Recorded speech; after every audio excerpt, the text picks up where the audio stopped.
everyone that's here today. This is our 5th episode of Razorback Chats, and today we've got Matt McCoy here, who is a Senior Associate General Counsel to Razorback. We'll just kind of get started with, if you could talk about what positions you've held in the past and really how you've gotten to this point in your career. After graduating law school, I started as a litigation attorney for a law firm in Central Arkansas, Hilburn, Calhoun, Harper, Perninsky, Calhoun. I did mostly defense counsel work, but also did some plaintiff civil rights and employment work. I represented corporations, financial institutions, large and small business. I don't know what our age range here.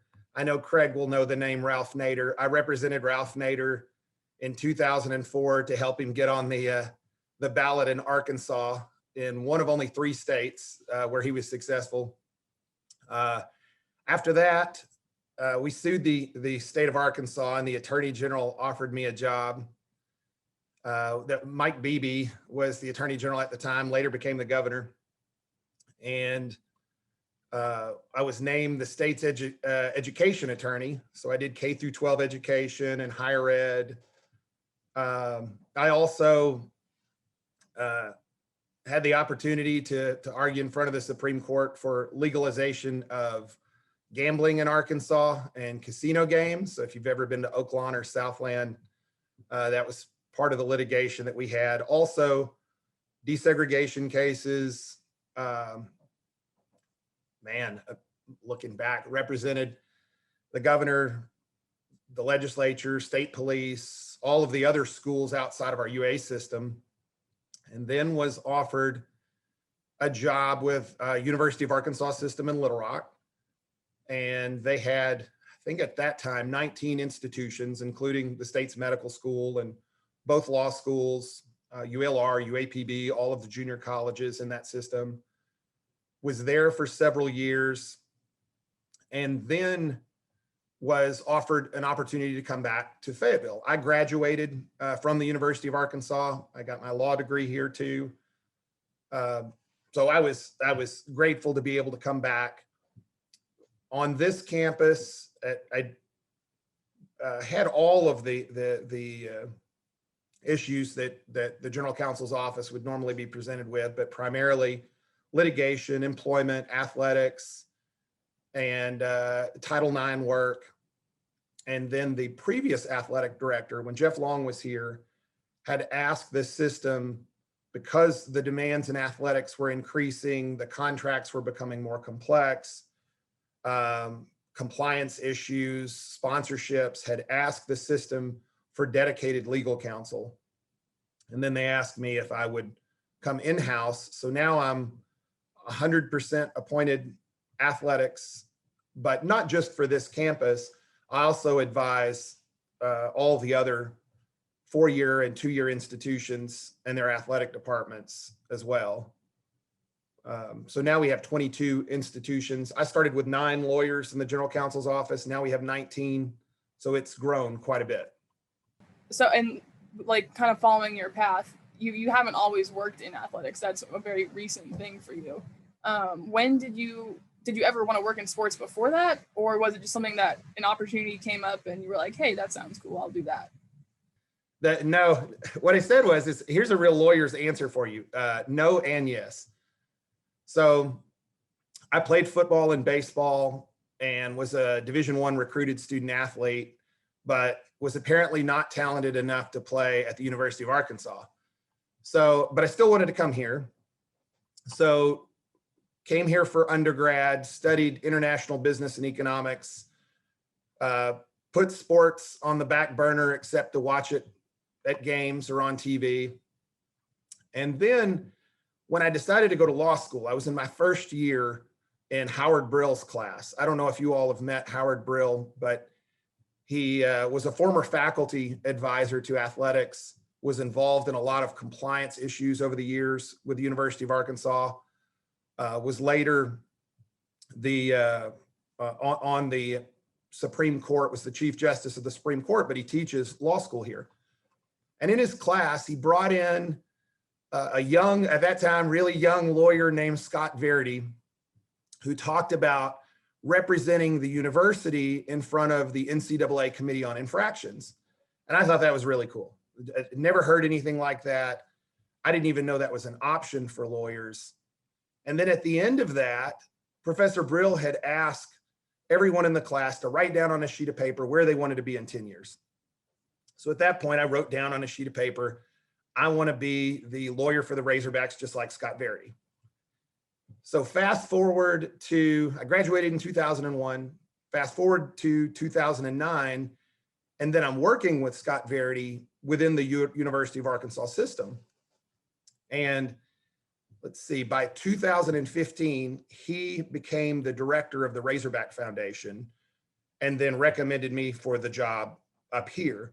Now, I had been advising athletic departments throughout the system before I came up here. So I've probably worked with 12 athletic directors, probably 20 chancellors in other athletic departments. So I've done this about 10 years, but I was 4 years behind schedule on what I told Professor Brill I wanted to do. But I never would have predicted that in a million years, that it would happen that way. What is your daily like job look like? What do you typically do in a day? So I've got a list from yesterday. I can tell you I've not had the opportunity to work on any of those things today. So lots of walk-ins. I don't really have a typical job duty. We have 19 sports, 300 full-time employees, with probably 600 total with part-time employees, 470 student athletes, and $125 million annual budget. So I'll work on licensing, sponsorship, employment issues, compliance issues, student athlete medical and health, facilities. We build a few buildings around here in athletics. So construction, finance, you name it, it's going to come up. We're also, because we're a public institution, we're subject to public records laws. So as you might imagine, or you've likely read in the newspaper a time or two, we get requests to turn over documents about all the inner workings of the athletic department. So before those go out, they usually come to my office to review, to make sure we're not releasing any personal information of employees or FERPA protected information, those types of things. Anything and everything kind of comes to you. Anything and everything. And with a global pandemic, that's even more true. What kind of role do you play in coaching searches and drafting those coaches' contracts? Because you mentioned they have gotten so much more detailed in recent years. So what part do you play in that? So here's some inside baseball from a lawyer's perspective on coaching contracts. The answer is it depends on who your AD is. So in the corporate world, most CEOs or CFOs will fully utilize their lawyers. They'll bring them in, have them benchmark other contracts, bounce ideas off of them, all sorts of things before they do terms. In athletics, the athletic director may ask for input on counter proposals. They may ask about, who do you think would be a good fit here? I mean, I'm a third generation Arkansan. I went to school here for the 7 years. I've got a pretty good understanding of Arkansas. But in many cases, depending on what coaching position it is, they may already have in mind what their short list is, what terms they want to consider. They would certainly talk to the CFO about the financial arrangements for that. I do not set any financial terms for contracts or the buyouts or the lengths of contracts. Those are typically set by the AD in consultation with the CFO. And here that would be Clayton Hamilton, who I think you all have met with. But if asked to offer advice, then I certainly give that. I typically advise on our counter proposals. I draft the underlying provisions that protect the institution. I would usually be the one who ends up negotiating with their lawyer and agent over the finer points of those contracts. And one of those provisions I'll point out is probably the most important provision. I don't know what anybody else tells you about contracts, but I'm going to tell you the most important provision in any of these contracts. It's mitigation and offset. It's not the buyout. It's not the term. So what you'll hear from you'll see on social media, or you'll hear from the sports pundits say these athletic departments are spending $45 million on a contract. This is a ridiculous buyout. But what they forget to tell you oftentimes is that the mitigation and offset provisions may require those coaches to find other employment when they leave. So I'll give you an example. In 2019, we had buyout obligations in excess of $12.2 million. So when you terminate a football staff, we now owe the guaranteed amounts to all of those assistant coaches and the head coach. However, our office includes other provisions like set-off, mitigation, SEC non-competes, which was actually created here. No one else had those before we started putting in conference non-competes. At the end of that period, after we've applied the mitigation and offset, the university actually only paid out $2.4 million. So that one set of provisions in a contract saved the university $10 million. That's a huge difference when you're talking in terms of what buyouts actually are. So more specifically, an example, you look at Mike Anderson as our former head men's basketball coach. I think the amount remaining on the contract was somewhere close to $3 million. But then, of course, he was hired by St. John's. And I think the university's total liability on that contract ended up being $60,000. So it's what the big print giveth, the small print taketh away, so, as the old lawyer saw goes.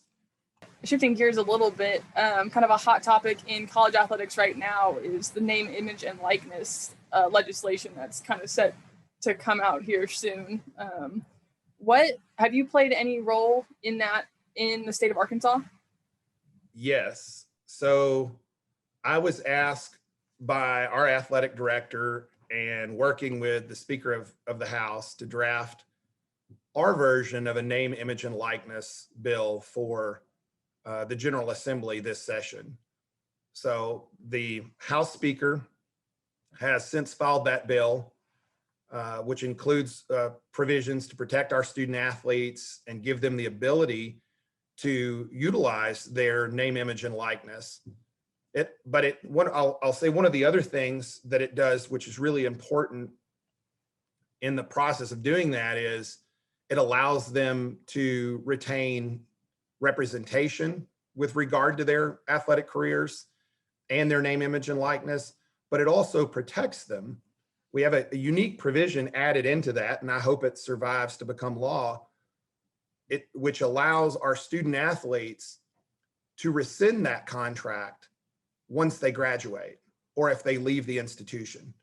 One of the biggest concerns that we had here was that you're going to have opportunists who find the one and done, the blue chippers, those student athletes who have a bright future ahead of them professionally, and tie them up with a contract before the student athlete realizes their full potential. So then they leave and realize they may have exclusivity clauses in there. They may have really high commission rates that they have to pay, which would be unfair for the student athlete at that point. So we wanted to make sure that the law reflected the concerns of the athletic department in protecting our student athletes so that they have time to educate themselves about this and really consider where they are by the time they graduate or get ready to leave. Like, how do you expect your role to change once that legislation comes through? I'm not sure I know that yet. So we've name, image, and likeness positions are relatively new. We did just hire Terry Prentice, who is our senior associate athletic director for name, image, and likeness and diversity. His office is actually right next to mine, if that tells you anything. So I imagine we're going to be working pretty closely. My background probably gives me a little more insight into this than most folks, because I already do this with coaches. So if Jordan Weber gets approached about a social media deal for prepared meals, we've already discussed how that's going to be marketed so that she's not utilizing the licensing rights that Learfield IMG may have.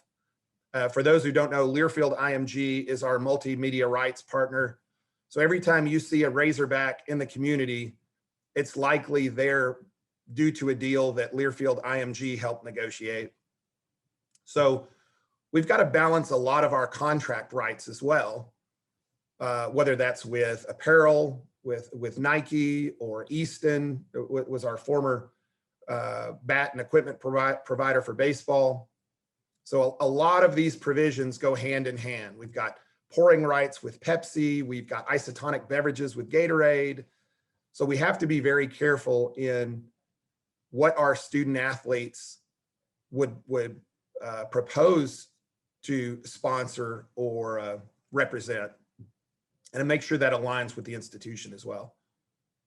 You know, that college athletics is changing dramatically, not just with name, image, and likeness, but in my opinion, across the board. I don't know that any of us know what it's going to look like in the next 10 years. But in my opinion, I think there are two really big factors in what has moved this change in the last 40, 50 years. Lawyers and digital marketing. And I know my athletics colleagues may take issue with that and say, what do lawyers have to do with changing college athletics? But think about it for a second. Of all the big issues, all the really big issues that have happened in the last 40 years, we've allowed student athletes to get jobs. We've changed the transfer rule, legalized sports betting. Grant and aid has now increased and is being considered by the Supreme Court. We've allowed student athletes to use their name, image, and likeness, and legalized marijuana across the country. And we're all playing sports during a COVID time period. Now, reasonable people can disagree or agree as to whether or not they think any of those things are good or bad for college athletics. But one thing is clear, it was not the NCAA's benevolence that changed any of that. In fact, for most of those, the NCAA, the chancellors and the presidents and the ADs who make up the NCAA had pushed back on all of those elements. And so the change did not happen until the student athletes had advocates for them who were actually able to go out and change those through litigation. They didn't change on their own.